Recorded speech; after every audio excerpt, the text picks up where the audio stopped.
Il-Gazzetta l-kulħadd tippubblikat kif is-sena li għaddiet il-produttività tal-ħaddiema f'Malta tiebet madwar 2.4%. Dan b'kuntrast ma' żieda ta' 0.4% li kien hemm madwar l-Unjoni Ewropea b'Malta kellha l-ogħla tkabbir fil-produttività fiż-żona euro matul is-sena li għaddiet. Ċifri tal-Eurostat juru li filwaqt li pajjiżna raw wkoll ir-raba' l-akbar tkabbir fil-produttività minn fost il-pajjiżi tal-Unjoni Ewropea, pajjiżi fiż-żona euro raw tnaqqis ta' 0.2%. Il-kulħadd innutat kif l-ar riżultat miksub u dak fl-Italja bitnaqqis ta' 1.4% filwaqt li l-akbar tkabbir ġie nnutat fil-Polonja bżieda ta' 4.8%. L-Eurostat sab kif meta mqabbel mal-2020 il-produttività f'pajjiżna hija 11% aqwa filwaqt li madwar l-Unjoni Ewropea din iċ-ċifra hija biss ta' 1% ogħla mill-livell ta' żmien il-COVID-19.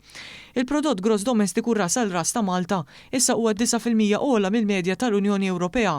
Fl-2012 qabel il-bidla fil-gvern, Malta kienet 13% taħt il-medja. Sa tmiem l-ewwel leġislatura Laburista, il-pajjiż laħaq il-medja Ewropea. Illum Malta qabżet pajjiżi bħal Franza, il-Finlandja u l-Italja u naqset ukoll id-distak mal-Ġermanja. Dan kollu jikkonferma tkabbir qawwi tal-ekonomija Maltija fl-aħħar snin, tant li tinsab fid-9 post l-aktar ekonomiji b'saħħithom ras għal ras fl-Unjoni Ewropea.